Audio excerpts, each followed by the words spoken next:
Yo, what's up, everyone? Today we're going to be talking about Lorcana. Can it keep up in the TCG competitive scene? What's going on at D23? And then we're just going to go a quick review over the cards. I'm not trying to make a super long video about all this. I'm going to try to make a bunch of videos in the future about Lorcana because I am very interested in it now that I actually see the exclusive cards that came out. But yeah, let's get into this. So, can Lorcana break into the TCG competitive scene? Absolutely. Disney has all the resources, all the money. Disney owns everything. So yeah, absolutely. But will they? It's basically like Magic the Gathering, Yu-Gi-Oh, Pokemon. I would see those as top card game competitors. Magic has like Grand Prix, regionals. Yu-Gi-Oh has like YCSs, nationals, regionals, worlds. Pokemon has worlds, regionals, and all that. So, will Disney actually make events for the competitive scene, or will they just have this be your local card shop friendly game, family tabletop game? Will this just be a two-on-two player? Will this be like as many players as you want, like up to 4 or 6? We will see in the future because we know nothing on the win conditions, how many players can play, the mechanics, all that stuff. Everything is still not there for us. So I want to talk about a couple card games that have came and gone or still here that we're just waiting to see if they're going to stay afloat or not. So we used to have Kaijudo. Kaijudo used to be Duel Masters. I used to love Duel Masters as a kid. That came and gone. Everyone got really hyped on Kaijudo. We've seen Digimon come and go a few times. Digimon is back. Is doing very well. We have DBZ as well. DBZ is doing super good. We used to have Vanguard. I mean, Vanguard's still there, but just not there. You know what I mean? You just don't hear Vanguard like you used to. But then we have Flesh and Blood, and Flesh and Blood seems to be doing good too. And when I try to group all those in, I'm talking about like, will those ones actually stay? Because unlike Pokemon, Yu-Gi-Oh, and Magic, they've all been here for like 20 years. And then I want to talk about MetaZoo and how MetaZoo broke into the TCG competitive scene. Basically, just because, you know, prize support. Like, MetaZoo actually has a prize support.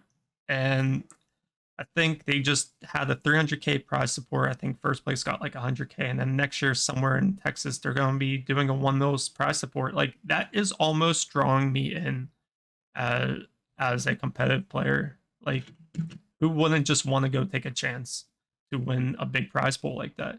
So, but will Disney even do that type of stuff? That's what really gets to me, and that what makes me think. But we will see all that next year in fall 2023, how they go about this when their first set releases. So, when I hear of a new TCG game coming out, I first thing I think to myself, I'm like, how complicated in this game? Because everyone's trying to be original. Everyone's trying to make all these game mechanics complicated, but to me, I just like games that are very simple. And one of the main reasons I stopped playing in the Yu-Gi-Oh competitive scene is everything just got too complicated. You had 10-minute turns. Everything was like 1 or 2 turn games, and who really likes that? But Lorcana looks like a combination between like Magic and possibly Hearthstone, depending on how the mana costs goes, because it looks like Lorcana cards have mana symbols like mana cost. Do you have a mana pool? How do you play these cards? All right, so let's talk about what's going on at D23. So D23, they dropped the bombshell, I think Thursday, the day before, that you can purchase these 6 exclusive cards for $49.95. And they'll also be giving out an exclusive Mickey card. And basically, all these cards will be given out or released in the first set that they released in fall 2023, but you just won't have the D23 at the bottom. Boo-hoo. But these are basically for all collectors, and you know that. So even I'm going to try to get my hands on them, maybe try to get some Mickey cards, send them to PSA, BGS. I mean, you are taking Disney collectors and you are also taking TCG collectors, and then you're just having them go fight for it. It's not just one side, Disney collectors, oh, TCG collectors, oh, this is now going to be a TCG card game. Or I'm just gonna assume maybe I just hope they have like booster boxes and stuff. Like booster boxes, opening product, like that's what we love. Not just like maybe just starter decks with the same more cards. Like, you know, but from what I read as an article, there will be like specialty cards. I think I read an article where it was like, you know, like in Magic, you used to have like some stamped cards or something, like, or like Pokemon. I think I saw like the thrill of opening a card and finding out like it's a more special card. Basically, it's a higher rarity. So yeah, D23. Let's get into these characters. I want to talk about some of the game mechanics that we've seen so far, some of the abilities, the archetypes, and let's just talk about the game a little bit. So the first one here is Cruella Deville. So she looked like a 2-drop. She looks like a 1/3, 1 attack, 3 defense, and she's a Storyborn villain. And what I've seen, you have Storyborn, Dreamborn, Floodborn, and whether they're a villain or hero. They also have other archetypes, but we don't know if those mean anything. I don't know, maybe you'll just have like a deck of heroes or a deck of villains, but we will see. And down in the bottom right corner, you have a diamond, but we're not sure what that means because so far in Mickey, I think we have 4, so it ranges from like 1 to 4, so we're not sure what that means. But we see that the cards have like a certain color to them, you know. Cruella Deville is green, and you will see the other ones like purple, red, stuff like that. So we don't even know if the colors maybe like different color mana or, you know. So Cruella Deville, she has the ability You'll Be Sorry. When this character is challenged or banished, she may return chosen character to the player's hand. And when apparently, so far what we gathered, you can challenge other characters. I guess you just attack other characters. And will they have hit markers? Don't know. Is it like Magic where they just regenerate the next turn? We're not sure yet. But let's move on to Elsa. So she's a Dreamborn hero, queen, sorcerer. Does the queen or sorcerer mean anything? Not sure. But she's a 3-drop. She's a 2/3.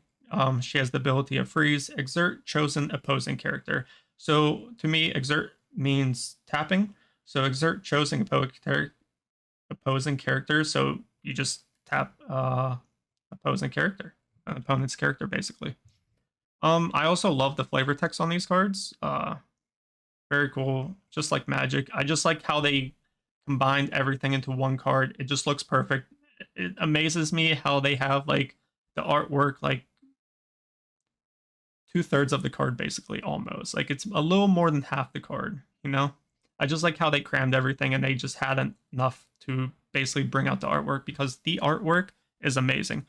So when I first heard of this game, I thought to myself, I was like, I don't see myself playing a game that is bringing all this Disney lore together. Like, you know, I don't want to play like Mickey Mouses and Goofies and Donald Ducks. Like, I like Magic for the artwork. I like the originality. Same thing with Yu-Gi-Oh.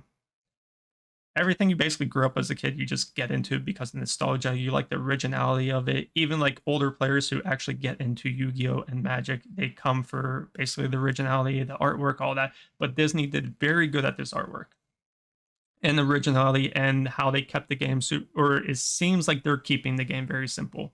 We will find out in the future. So let's move on to Captain Hook. 1-drop. He's a 1/2. He's a Dreamborn villain pirate captain. Once again, does the archetypes mean anything with pirate and a captain? We're not sure. But he has Challenger +2. When challenging, this character gets +2 attack.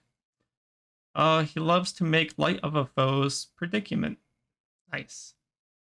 So moving on, he's a forceful duelist, by the way. Does that mean anything? Maybe not, but we'll see. So Maleficent, Storyborn, villain, dragon, 7/5, 9-drop.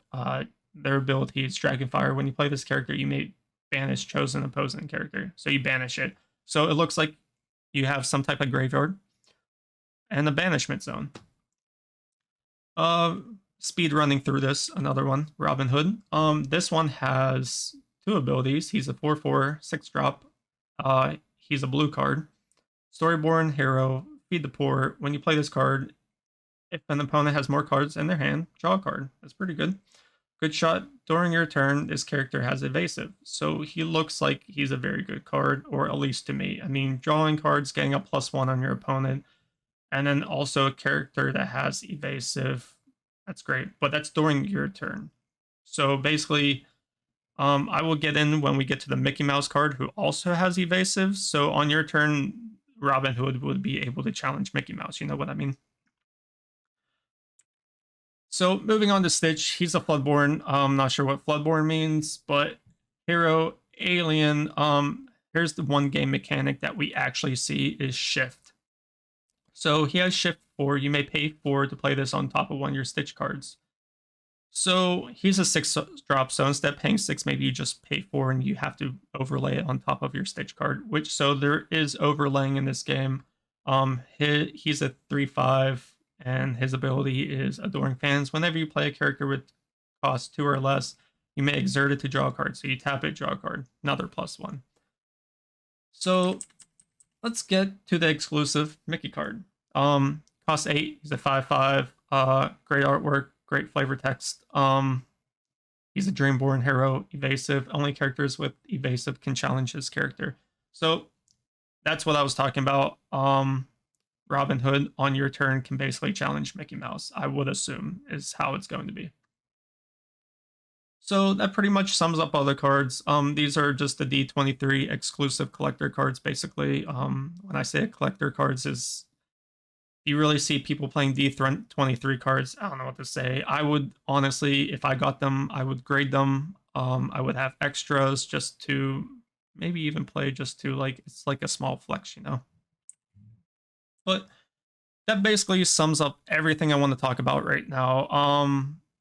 Can this game keep up in the TCG competitive scene? Absolutely. Will it? Not sure. It's Disney. They like to keep things family friendly, but if they actually do reach out in the competitive scene, then I'm actually slightly interested because I love the competitive scene.